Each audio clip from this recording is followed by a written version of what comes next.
Welcome to Alex and Annie, the Real Women of Vacation Rentals. I'm Alex. And I'm Annie. And we're here today with Matt Durrette, who is the CEO of Cozi Vacation Rentals. Matt, welcome to the show. Hey, thank you for having me. Good morning. We've been waiting to have you for quite a while. And actually, to go down memory lane here, when we were set up at the Executive Summit last May in Oak Palm, you were one of the first interviews that we had, or one of our first live interviews, I should say, ever, and at that conference. And that was a fun time to get to know you and chat with you. And I think we ended up sitting there for well longer than we actually recorded. But, right. Got to learn about you and about Texas Hill Country, where you're located, and also some of your background. But before we dive in with some questions and warming you up to the audience, can you give us a little bit more background about who you are and your involvement in the space? Yeah. So again, good morning, and thank you for having me. And name is Matt Durrette. So my wife and I, we founded Cozi Vacation Rentals. We've been in product management since 2013, but founded Cozi in 2015, and originally started in property management on the East Coast, actually out of Baltimore, Maryland, and grew a successful vacation rental company. More on the urban side there, and a few markets down the East Coast, and then we moved to Austin in 2019 to be back with family. And we had some homes in the Texas Hill Country, which is now one of a great Texas wine region, and so in Fredericksburg, Texas. And so we started getting homes there in 2017 and the end of 2017 into 2018, and really saw how amazing of a market it was. And drive-to tourism being you're an hour from Austin, you're an hour from San Antonio, 3 hours from Dallas, 3 hours from Houston. And we really knew we wanted to grow, from our skill set from the East Coast and really build something special here close to family. And that's where we took Cozi and made it a Texas brand, over the last 3 years here in Fredericksburg, Texas, in the Texas Hill Country. And in the last 2 years, we've gone from about 10 properties up to about 270 here within the Texas Hill Country. Wow, that's incredible. Yeah. So what a change though. Like, I mean, I grew up in the DC area, so knowing Baltimore, it couldn't be night and day difference, like between Baltimore and just the East Coast and Texas overall, but Hill Country versus big urban area. Like, so how did you find, that's kind of a different customer. It's a different style of management. What did you find maybe were the obstacles, or maybe not obstacles? Maybe they were just like the efficiencies were better, or the customers were better. Like, what was the differences that you noticed right away? The differences, really for us, what I noticed was learning the drive-to tourism model versus that urban model. And the customer expectations in Texas were at such a top-notch higher, and the bar was higher. A lot of our traffic in Baltimore was convention center guests. They want in, they want out, they want efficiency, they want clean, and they want a nice home that they can stay in from a business perspective. Right. And that was about 75% of our customers. Here in Texas, they want wine tours, they want private chefs, they want massages, they want that really high-end experience, and you need to be able to deliver on that and to have the manpower of doing that. So the big challenges were for me, we're learning how to properly staff, learning how to properly build out a culture. And when we were on the East Coast in Baltimore, we didn't really have to do that. We outsourced so many different things. And we had some great local team members, but no offices, no really, footprint, in the cities that we were in. And so really becoming a part of the community, building out a brand, and really delivering on the high expectations. And it's a more, high income earner demographic of client who, going from, 1,000 to 1,500 week long stay to going to $1,000 to $15 a night stay, and really meeting those expectations. So that it was a huge change for me. I'm originally from a small town in Virginia though, and not a city boy by any means. And I really love being out in the country here, and it kind of feels a lot like home. Yeah. We really enjoyed the growth. Yeah. For the record, we want all of those services when we come. So we can make massage, massage, chef, wine. Wine tours. We want all the above. Private wine tours. Yeah. So from a drive-to perspective, are they mostly coming from where? Austin and Dallas, or all over the state? Yeah, all over the state, but the main four big hubs of Dallas, Houston, Austin, San Antonio. It's about 90% of our business every year, but we're starting to see more and more folks coming from out of state, and that's that's a beautiful thing. So people can really share, in this Texas wine region, which is really, it's been around since about the mid 80s, but it's really kind of taken off over the last 10 years. Yeah, interesting. And so that's where we're really targeting and pulling our customer base based off of. Yeah. So for the experiences that you offer, those the in-suite massages and chefs and all those things, how did you go about setting that up? I mean, those things are outsourced, I'm sure, but do you have one vendor that you use or multiple vendors? How does that work? So I've always gone by the rule of threes. So we try to set up 3 high quality partners that really resonate with our brand as well, and that are going to provide a great service. So when we set all these relationships up over 2 years ago, actually going out and experiencing those ourselves, going on those wine tours, ensuring that they're hitting really top-notch wineries, that it is a very high-end experience, and going out and meeting with all these folks, setting up those vendor relationships, and ensuring that they're going to deliver on the promise that we're promising the guests, because we do all the booking and the transactions of those. And where we made a mistake at first is we tried to overextend ourselves into too many services, grocery delivery and all these different things, firewood delivery. And what we noticed was it was really taxing our employees and our staff on anything that we would have to manually do. So then we would partner with all of our vendors, manage those vendors, and let them perform what what they excel at, is those wine tours, and is and we have a great cheese board delivery vendor as well, and whatever we could do to partner with to really add that extra experience to the guest. And that's something back to your last question that I've had to learn, is truly provide and learning how to provide that experience to guests, going above and beyond. Do they book those services with you directly or with the vendor? So that they book them with us directly, and then we feed them over into our vendors through our system. I got you. Right. So it's interesting because the model that you have with the location that you're in, I can see why that's super important to be able to offer those offerings and have more of a direct connection within that process. Because I mean, that's why people are coming there versus in a market like I'm in, Myrtle Beach, or where Annie is in Panama City Beach. People are coming for the beach. That's the main thing. And I know, in previous roles, we tried to get involved in the attractions business and helping guests with tickets and stuff like that. And it was just a nightmare, to be honest. And it would require having like a full-time concierge or activities department to really at scale, when you have that many guests, to be able to do it the right way. And so it always ended up that we just, gave the guests the information. We would send that in pre-arrival emails of these are the things to do, but we kind of kept our hands outside of it. But in your case, I mean, you don't have a beach. So that's the activities are, you're kind of your main bread and butter there too. Now, do you get, do you have partnerships where you're also getting a kickback on those, or some sort of a commission? Yeah, we do. We get a kickback, on those with the partner vendors, with the business that we do, send their way. So it's just it's been great partnerships. And we do on average in the high season, we're in the low seasons now, but we keep each month continues to be our biggest month in terms of total guest count. Awesome. But on average, we're doing well over 1,000 reservations each and every single month just here in Fredericksburg, for example. Nice. So with an average guest count of 6.2 per stay, so that's almost 6,000 guests per month that we're bringing here to this market. Yeah, that's really great. I mean, like that really is. That's that's a lot of reservations.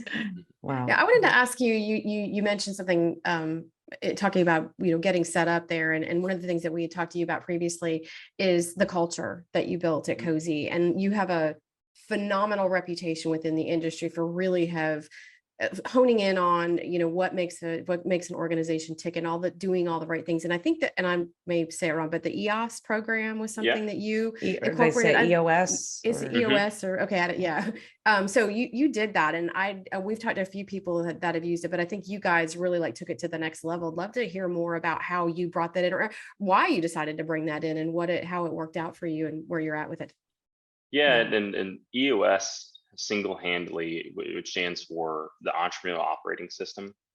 And I originally learned about it from Brooke Bouts of Ventori and him implementing it. Then I spoke with numerous other product managers between 2019 and 2020 who were implementing it. and just heard how much of a game changer it was for businesses. And you hear all these great things, right? And you always have to assess, is this going to be a good thing for my business? Is this worth the Exactly. Yeah. investment? Yeah. Is this really going to be something that we want to do? And if it wasn't EOS, it had to be some other type of operating system. And Yeah. I think Steve Trover always explains it best. And sometimes I even fumble on trying to really how to explain to people, because it's not a software, right? It's not something physical that you can actually see, but it's a way, and it's a fundamental way for you to run your business and keep it organized and instill accountability all the way down from the top, all the way through the bottom, and ensure that everyone knows what success looks like, and everyone in your company, they know exactly where you're going. There's no hidden secrets. They know what your goals are each and every year, each and every quarter, what we're going to be working on, what your goals are every quarter, and it instills that framework all the way down. And every meeting in your company is run the exact same way. And so how you run all of your meetings, to how everyone has measured their success, and again, every quarter. So making that decision to bring in EOS, it was about a 6-figure investment for us to do this. And we were going to go down the path to do it ourselves. And there's what's called self-implementing. And the biggest problem that I noticed, even in all of our meetings, including myself, you have an hour meeting schedule and you have this great agenda. Well, suddenly you're 30 minutes in and everyone's off track because other issues presented themselves, and you're down a rabbit hole over here, and you're down a rabbit hole over here. And you suddenly, okay, we're out at 11, meetings at 10, but we're out at 11:15, right? And so our business wasn't running efficiently, and we were playing whack-a-mole over the business because decisions were just being made from a reactive, and there was no fluid operating system. And all the struggles and all of my experience that I've dealt with property management, I said there has to be a better way. At the time, we were about at 70 homes, and I said there has to be a more efficient way to do this other than trying to manage businesses up through CRM with managers and standard review processes and maybe setting goals and things like that with employees. There has to be a fluid way to do this. And that's when Scott Hyman, who's our CTO, and he's a co-owner of Cozi Vacation Rentals, we said, we're going to go down this path. We're going to make this investment, and we're going to set our company up the right way and get in a rhythm that everyone buys into. And the big part of EOS too that no one really talks about is what it does for your culture, because everyone wants to be a part of something, including myself. For sure. And they want to be on. They want to be on that mission together. And it's hard to be a part of something if you don't even know what success looks like, or where your company's going, or what your goals are. For the longest time, I made so many mistakes of, property managers would come in, hey, what's my week look like this week? Hey, here's the 15 tasks you're supposed to be doing. Here's your checklist of maintenance spec. No, it's getting in that rhythm, getting in that cadence, and giving them and being empowered with the right goals and where the company is going, and how does their work and their role help us achieve our 1 year, 3 and 5 year plan. And that it's allowed our entire culture to come together, and we've really built a family. And it's over the last 2 years, and we just actually, my wife and I moved here to Fredericksburg about 2 months ago. And we've been commuting, from North Dripping Springs and South Austin for the last, 2 years. And every time I come in here, just all the new faces we continue to see. And I would come in here 3 days a week, driving about an hour each way. And being here the last 2 months, just seeing, I've really felt that culture, but we've all just been so thankful together as a team. And we acknowledge our guys, look what we've built together. Because it's not me. It's not a me thing, it's a we. And that has been the most successful thing. And when I look back, it truly is from implementing EOS. And what we did was bring in that consultant, what is called an implementer, a part of EOS worldwide. And it's a really highly, proficient business-minded individual who has all those experiences, right? They've failed time and time again. They've been business owners themselves, and they really come with the world, in breadth of knowledge. And our implementer is Amy Johansson. She's been phenomenal. And we meet every quarter as a leadership team, and every quarter as everyone individually, to go over all of our goals. And she keeps us all just intact. But you can have very healthy and constructive arguments too. because there's a lot of difficult conversations to have. Yeah, of course. There's so many things where you got to call out what's called the elephant in the room. Hey, operations, you're just not doing this, and it's causing the ripple effect all the way through. Let's work together and figure it out. And she brings us all together to stay in that team atmosphere, and it's made us stronger at the same time. I can only imagine. Yeah, and I've worked in some organizations that goals and messaging, everything comes from top down. And when you're at that bottom rung, you start to feel it, to your point, like you don't know, like you're just waiting for that shoe to drop, to tell you what it is you're supposed to do. And so it's almost like you sit idle and you're not really honing your skills. So I think that I love, and I feel like the vacation rental industry has really embraced this type of culture, in that everybody, you're only as strong as your weakest link. And, and that I never saw that in the hotel world to this degree.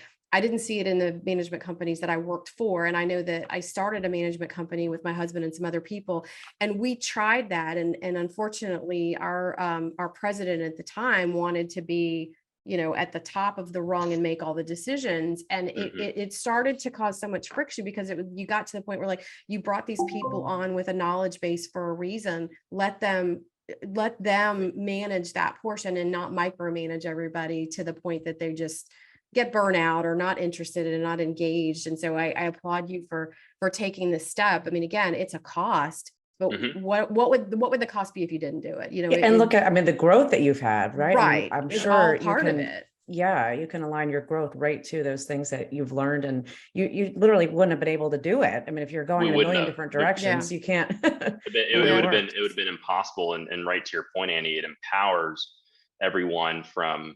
You're required to set up an entire leadership team, which then empowers all these individuals, and it gives them the autonomy to delegate and elevate themselves, all the way down. And that's the big thing, is always delegating and elevating. It doesn't mean that the task has to be done by you, but you're overseeing the divisions and the leadership roles that we've set up all the way down through the company.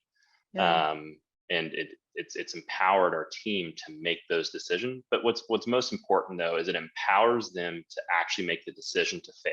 And that is what I'm a huge advocate of, is failing. And for me, that's always first attempt in learning. And because when they can be empowered to make the decision when they do fail, that's how they're really going to learn, hey, I'm not going to make that mistake again, or I'm going to do it this way more efficiently. Right. And when you look at that, it compounds over time to ultimately better successful outcomes.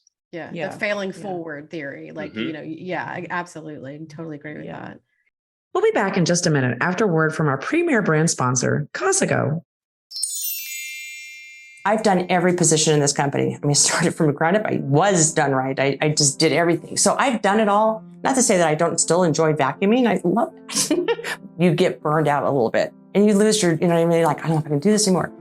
That's Kelly Hill, Cozi's franchisee from McCall, Idaho. Her company, Done Right Management, had been a leader in the market for many years, but as larger national companies started to gain ground, Kelly felt like she was losing control of the business. I was my way out the door before Cozi came. I really was. I think I was considering selling the company because I was at that point where I was getting like, maybe this isn't for me.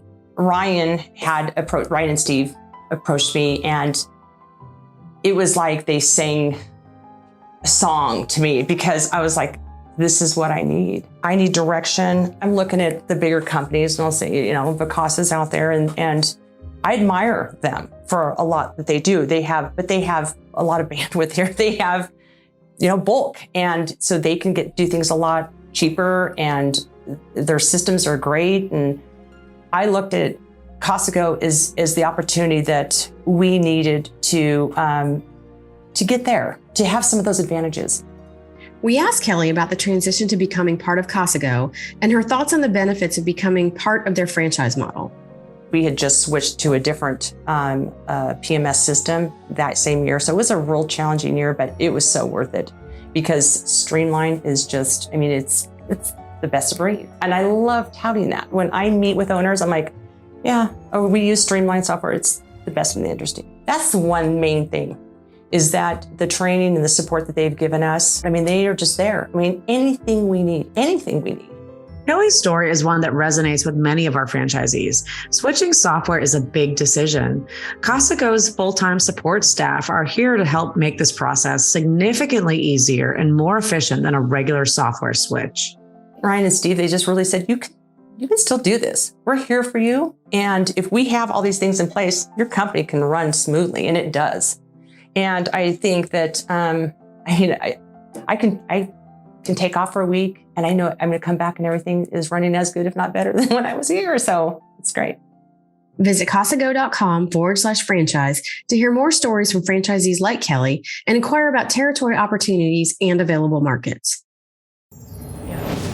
Where did this all begin? I feel like it's been such a rush of companies that employ EOS now within their business. I just spent time with Melanie from Oak Island Realty, who's on the VRMA board with me, and she was telling me how they recently have gone through EOS in the past year, and same response, that it has completely changed their business, and they're so aligned and it's working great. We had Christina on the show recently, who she showed us or told us about before she sold her business, how they had implemented it, and that really set them up to be able to sell the business in such a magnificent way and price. Right. So it's just interesting that all of a sudden this has become such a thing within vacation rentals. I know Brooke with Ventori is a big proponent of it, as you mentioned. Steve Trover with Better Talent. Is it because of the two of them, do you think? Is that their influence of talking about it that it's come about?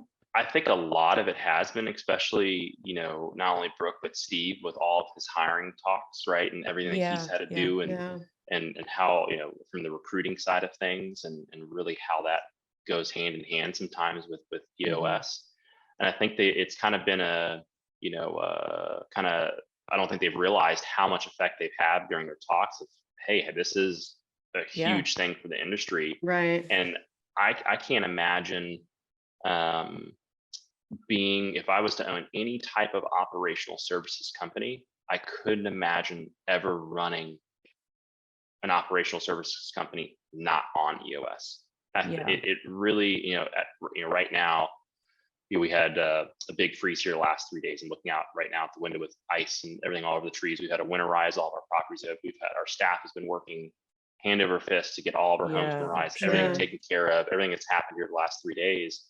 But it keeps pulse on everyone that's within a 30-mile radius from cleaners to product managers, inspectors, housekeeping supervisors, and it really allows us to all stay organized because we're all moving. We're essentially a logistics company. We're moving left and right constantly. That's 100% what it is. Everyone kind of a pulse on the business, and it keeps that organization. And it doesn't mean you're not going to make mistakes, but allows everything's that link in the chain, and you really can pinpoint of, hey, where do we drop the ball here? And then who can pick it back up and run forward. Can you give us an example of when you're running a meeting, what you do now differently so that doesn't happen, that you were starting at 10 and now it's 11:15 and you haven't gotten through half of the agenda? Walk us through what a meeting looks like now. Yeah, so the two rules of EOS is the meetings, they start on time and they end on time, no matter what. It doesn't matter if someone's giving this great exorbitant presentation. Meeting's over at 11, we're going to respect everyone's time. And then number two is that the only two reasons that you can miss the meeting is if you're on vacation or if you're dead. And if you abide by those are the rules. And if those are legit excuses. Traveling for business, or what if you have a doctor's appointment? Call in. But if take the time off, right? Take that sick time, take anything, and everyone has their lives, right? So we're not, if you've got doctor's appointment, if you're on travel, obviously everyone understands that, and it's essentially considered vacation. But if you're still out in the field and you can't make it back into the office, for your weekly scheduled point for your operations team, it's one meeting, 1 hour a week. And some companies can do it a little differently, and certain departments can maybe have, one meeting, every other week. It just depends. But our leadership team, for instance, meets every single Wednesday, 2 to 3:30 p.m. And that meeting starts right at 2. It ends right at 3:30 or earlier. And it's all structured. And so you first start out, and what I love about it most, and what we never do, we would always just hit the ground running in meetings. We never took the time to say, hey, what's amazing today for you? What's a great thing that's happened to you today personally? Celebrate. Yeah. And professionally. because so many negatives, we can do 1,000 things right, but the one negative at 1,001, that's what everyone remembers. Sure. Yeah. And Yeah. so you kick that meeting off and you just start talking about immediately, hey, what is everyone's personal and professional best from the last time we met last week? But I've learned more about my team I in love those that. Yeah. 5 minutes a week than I ever have. What is important to them as their person, Yeah. right? And That's then really good. I love that. what's something that you can celebrate last week that you accomplished professionally? And then we go into the data section, and you're just spending 5 minutes in each section. And the data section is all the KPIs that you have agreed to as a leadership group that we're going to measure as a business, where we can pull that lever and we can talk about it. You measure it every week for every 13 weeks in all 4 quarters of the year. So you can really start to see improvement, or you can start to see, hey, things are going down. If it's over the course of 3 or more weeks where you haven't hit your goal, then it becomes what's called an issue. You bring that into the issues list section, and we'll debate it and argue it. Then we don't talk about anything other than, hey, this is our numbers, this is our data, and we leave that be. Then we go into what's called the headline section. Headlines are things of, hey, I'm going on vacation next week, or hey, we just signed an amazing 12-unit contract, or anything that's a shout out, right? Right. Anything that's really special that anyone needs to know. Hey, we just hired this new person. And then you go into the to-do section. And to-dos, again, it's a 5 minute. Is it done or not done? Hey, last week you said you were going to do this. And what's beautiful is everyone's in the room. So when someone says, I will do that, I'm going to own it, you have until next week to own it. And so it brings kind of that group together saying, well, hey, John over there said he was going to own that. And then when John comes to that meeting as another group, no one likes to come to that meeting saying, oh, I didn't get it done. Right. And actually things will pop up where you obviously can't get everything done, but then that just goes into the next week. And once you go through the to-dos, then you go into the rock section. Rocks are goals. And all you state is, am I on track? Am I done, or am I off track? And that's all you state around the room. If anyone's off track, it becomes an issue, and we'll debate and we'll argue it in the issues list section. You don't need to explain why you're off track right there. That's not the time for it. And then once we go into the issues list section, that's the bulk of the meeting. And in the issues list section, that whoever has an issue can bring it up there. Hey, I have an issue. And then you say, who can help me solve it? So as an example, of someone in customer service, which is a leadership position in our company, we pride ourselves on, they have an issue with, let's say, something in operations that's causing them hiccup. Hey, here's my issue. And I think, Chris, who's our director of operations, can solve it. They're going to debate and have a healthy argument to solve that issue or whatever, and present a solution. And whatever that solution is ultimately going to go back to what's called a to-do. And that's when things just start driving and pushing forward. And you're never going to solve every issue. Sure. Every week, there's probably 15 to 20 critical issues. And your goal every week is to solve the top 3 and then as many others that you can, but at least it lives somewhere. Now, what if you don't finish the list for that day? Does it get carried on to the following week? It would just get carried on to the following week. And you try to prioritize as much as you can, with obviously as crazy as lives can be. And then the issue will constantly just live there. And if an issue does live there until it's solved, if an issue's on there for about 3 or 4 weeks and hasn't been solved, you'll usually move that up to one of the top 3 to make sure that it gets solved. And then you conclude the meeting, and everyone rates the meeting. And so if anyone rates it under 7, if they don't rate it an 8 or higher, then you have to have a one-on-one with that person. Hey, why is that? Why'd you rate me a 7? Why'd you rate me a 6? Where can I? Are they rating you, or who are they rating? Like leading the meeting or the meeting overall? The meeting overall. Okay. And something in my experience, what I've faced is sometimes, well, hey, we started the meeting, and hey, I've failed numerous times. I've shown up late 5 minutes. Well, hey, you were 5 minutes late. We didn't start on time. They called you out. That's fair. And hey, we ended 5 minutes late. Or I didn't get to, my issue's been up there for 3 weeks and I haven't gotten a chance. It's a big issue in my department. I need to solve it. And so, it allows them to really understand, and it allows us to understand, okay, where's the disconnect, and let's all get back in line.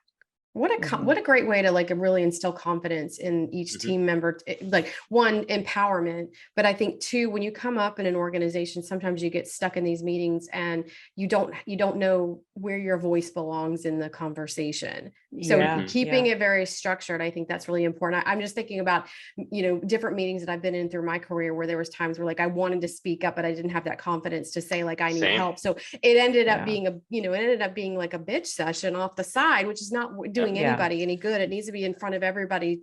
So accountability is there, but also that problem solving within the team to make everybody understand, like, I can't do my job without you doing your job and vice versa. And that's the beauty, like when you tie it back to the problem solving, that's the beauty of it. When we're at our leadership team, our core pillars, our leadership team is business development. And then we have finance, we have operations, owner relations, and then customer service. Those are the 5 key leadership positions that we saw are what drives our company daily and where we can pull the levers and actually have control of our business. But then what each leadership team member does is they have their 1-hour meeting each week or bi-weekly with all their team members. So now you're empowering all of your team to solve issues. So what really stops to happen is your leadership team really start in the very beginning. You're going to be solving a lot of kind of smaller issues of your business. You're really going to work out the twinks. But then we're over a year and about a month and a half in now to doing this program. We're solving critical issues of this business, and where all the issues that we used to solve as leadership team are being solved in the individual departments leadership meeting.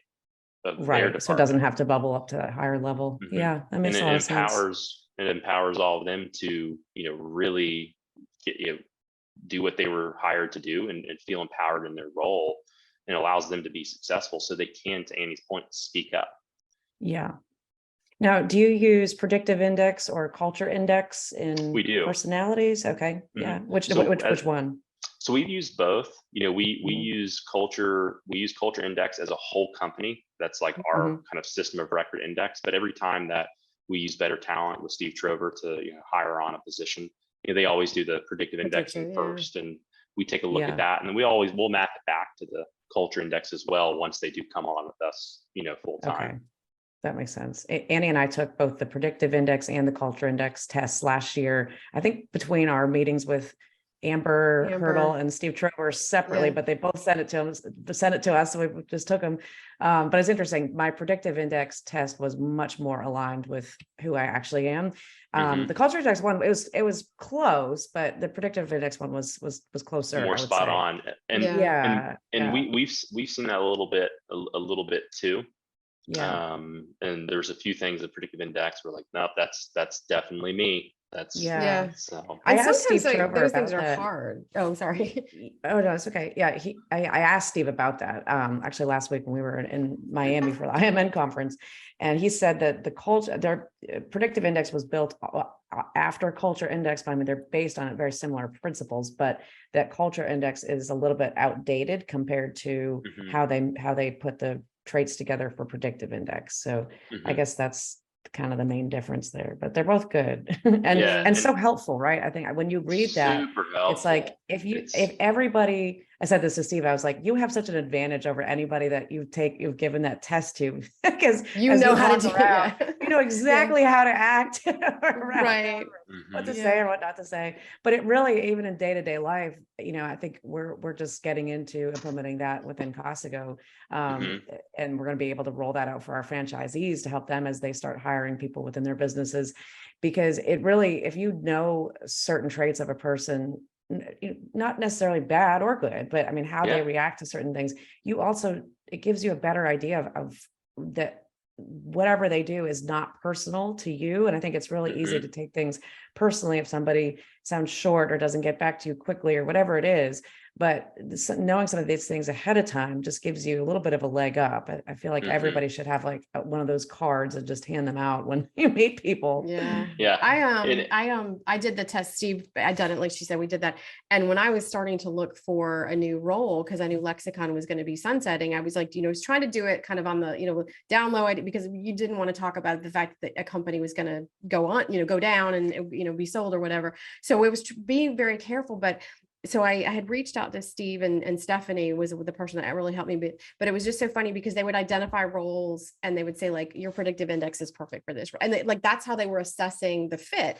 And this role that I have currently with Homes and Villas, I initially was like, that's just not for me. And they both were like, oh no, this role is absolutely, this was written So for funny. you. And it was funny because I just scanned through and I was like, no, it's just, yeah, it's not me. And then when I finally sat down and read it, it was like, literally, if I had to put down like 10 things I wanted, it was like 9 of them were right there in this job description. So it was like written for me with the experience and like the weird experiences that I always thought was like, would be of no value collectively to somebody. This is exactly the role that it was meant for. And they were like, this is trust me, this is completely you. And so I've gotten here and I've just, felt right at home, right at ease. I mean, big organization, a little different than I'm used to in the last few years, but I think for them to have that in their toolkit, and for you as an employer to have that in your toolkit on looking for people, or again, when your staff comes in, it's like, you know that things aren't necessarily because someone's a bad person or they're just chaotic. Some things, skill sets they don't have. And that's where you need to manage them and coach them and help them build their confidence up, build that muscle up for them to be able to manage themselves. And I think then you reshuffled your team after going through this too, right? There are some people that, unfortunately just you've realized the reason things weren't working is because they just weren't a good fit. And probably likewise, it's, it's both ways that you weren't a good fit for them, but tell us a little bit about that. And that's, we started out the leadership team of 8 when we first started this. We're now down to 6, and we've had 4 people leave the leadership team over the last year that we've chosen not to. Weren't good fits. They weren't a good fit, right? They're not the right seat on the bus, and it's not that our company values maybe weren't there. It's just hey, this is where the company is going, and we want you to be a part of that. And this is what we've all agreed to, and we've noticed that, hey, these folks weren't going to be able to get us to that next step, and they probably didn't want to get us there either. At the same time, and those are it's been some of the hardest decisions I've had to make as a business owner, but it's been probably single-handedly the biggest lessons learned for me as well, and just helping me grow as a leader at the same time, through all of this. And we've had very little turnover as a company, not only since implementing EOS, but since doing culture, indexing on everyone. And it truly allows you to know what everyone's like, how they tick scientifically in the workplace, and what those weaknesses are. How can you help them succeed? But one of my biggest failures too is I used to have, hey, there'll be a great team member over here. We have a new role, right? We have a new problem and a new leadership role, and you want to promote somebody. Well, they've done so good over here, and they're such a great person. You're actually doing them a disservice by assuming that they're going to do great over in this role. Right. And I used to make that mistake a lot. And hey, let's move you over here because you definitely can do that. Well, maybe that role is more project management based. They're really great with people and sales and customer service, but project management is a whole different thing, right? That's a whole different way of thinking and moving that ball through step by step and staying organized, having the right checklist and the right process for yourself. And you're doing them a disservice, and you're actually setting them up for failure unintentionally.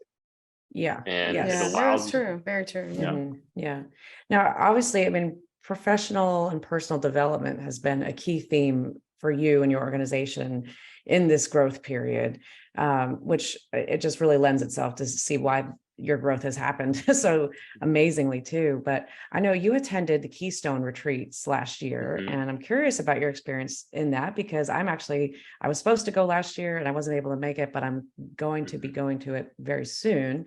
And for anybody who doesn't know, Keystone Retreats is put on by Matt Landau and Steve Schwab, who is my boss and CEO at Costco. But I'm very excited to go to it, but curious what your experience was and what your takeaways were. And shout out definitely to Steve and Matt for getting that organized and putting that on last year, because it was, I think, out of every conference, every training, everything that I've been into, to be at a farm, it was right after DARM, in August last year, and to be on, they did 4 different cohorts, each weekend, and I was one on the first cohort, the first weekend right after DARM, going out, driving 50 miles out to this beautiful farm, and on the way out, I had a rental car. Steve actually rode with me. First time that I've known Steve, met a couple times, but I've never had 50 minutes like one-on-one with somebody like that. And I think I learned more just in those 50 minutes driving out to the farm. And then you get to the farm, and then there's all these other amazing company owners out there who are going through the exact same challenges you are, and going through all of the same problems, and might be in a different market. But then for 3 full days, it was more of a think tank. It had a structure. There was an agenda, but it really allowed us to get creative and argue. And to, Steve's quote is, if you're not here to nerd out for 3 days on vacation rentals, then you probably just shouldn't be here. And that's really what it, for 3 full days, just vacation rentals, every problem, what's successful, and really getting to know people at that level. Because at a conference, it's really easy, right? To, hey, 30 minutes, hey, how are you? We're all rushing, we're all busy, we're going to this meeting, we're going to that, we're speaking here. And then at night, we all have our own dinners planned. Vendors want to take you out here, and here. And so you really can't get a true, authentic connection like we did then. So I really, really, really enjoyed that. And I highly would recommend anyone to go and spend that money and invest in yourself and invest in your company, and get, some of the right answers you've been looking for. And it also will, and something that even Steve and Matt challenged me on, what is your why?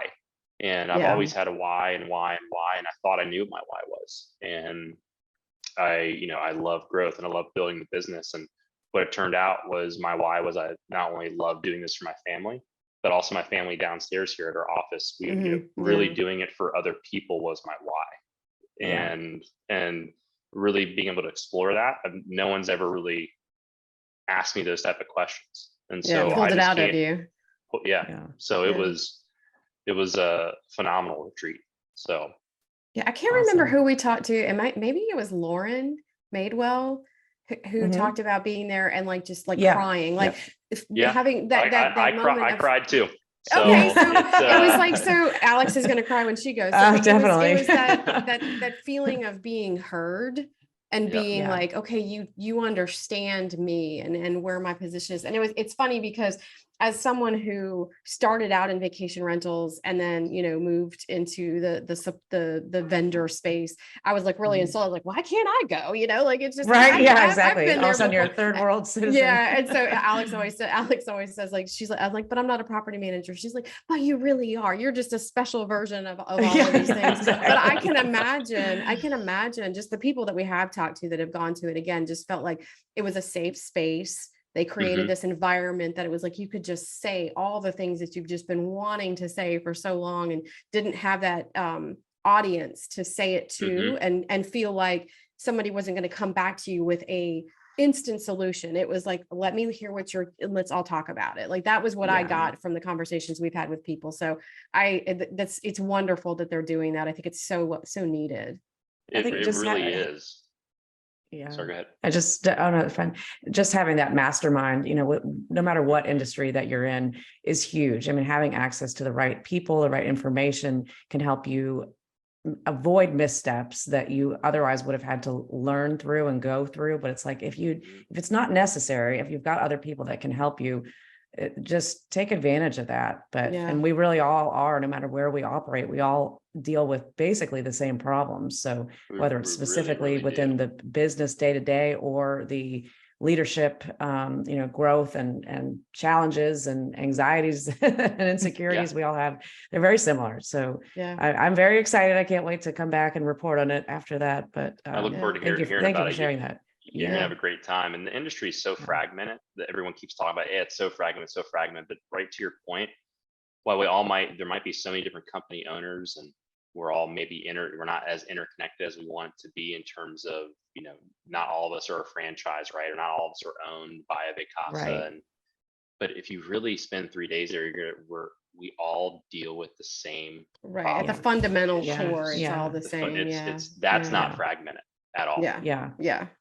And I think that's why our industry is so close too. We talk about that on the show all the time, that our industry is unique, how closely bonded we all are. And I think that's part of it, because a lot of same things. So what's next for Matt and Cozi? Yeah.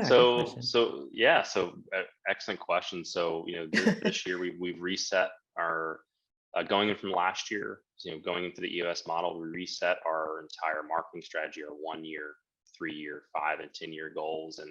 And this year, what our goal is as a company is to be the #1 employer in Fredericksburg, Texas. We've set out how to measure all of that and what success looks like to do that.